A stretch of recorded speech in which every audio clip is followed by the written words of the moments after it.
যখন মাংস কিনবেন তখন একটু হাড় দেখে কিনবেন, সলিড মাংসের স্যুপ হয় না, হাড় দিলে স্যুপ হয়। আমি জানতাম না, আমি সলিড নিয়ে এসেছি, ভাবলাম হয়তো মাংসটা খাওয়া দরকার, তাই জন্য। এবার একটু টেনে গেলে, ঘন হয়ে গেলে পরে নামিয়ে দেবো। আচ্ছা, এটা টেনে গেলে ঘন হয়ে গেলে আমরা নামিয়ে দেবো, তাহলে আমাদের চিকেন স্টু রেডি। কি স্যুপ করছো? Chicken soup. তো প্রথমে তার জন্য কি দেওয়া হচ্ছে? প্রথমে তার জন্য সাদা তেল দেওয়া হচ্ছে, মানে বেশি না, 2 চামচে। 2 চামচ সাদা তেল। তারপর কি দেওয়া হচ্ছে? তারপরে একটুখানি এলাচ দেওয়া হচ্ছে, লবঙ্গ দেওয়া হচ্ছে, দারচিনি দেওয়া হচ্ছে। দেওয়া হয়ে গেছে দারচিনি। পেঁয়াজগুলো ঠিক সাইজ মতন এরকম বড় বড় হলেই ভালো। স্টুয়ের জন্য পেঁয়াজ বড় বড় রাখলে ভালো, তাই তো? এখানে কি কি সবজি নিয়েছো? এখানে নিয়েছি গাজর নিয়েছি, বিনস নিয়েছি।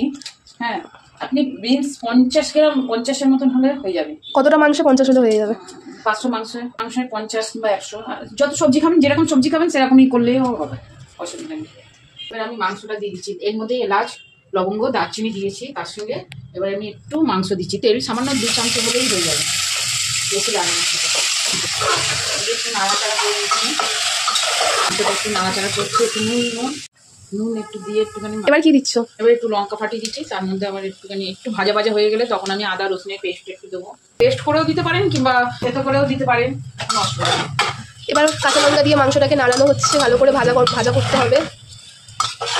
মাংসের যতক্ষণ না জলটা মরবে, জলটা আছে, জলটা দেখা। হ্যাঁ, জলটা আছে, জলটা যতক্ষণ না মরছে ততক্ষণ পেস্ট দেওয়া যাবে না আদা রসুনের। ঠিক আছে, আদা রসুনের পেস্ট করা হয়েছে, এবার দিয়ে দেওয়া হবে। ম্যাক্সিমাম 2-3 চামচে দিলেই হলো। পেস্ট দেওয়ার পর এটাকে ভালো করে মিক্স করা হচ্ছে।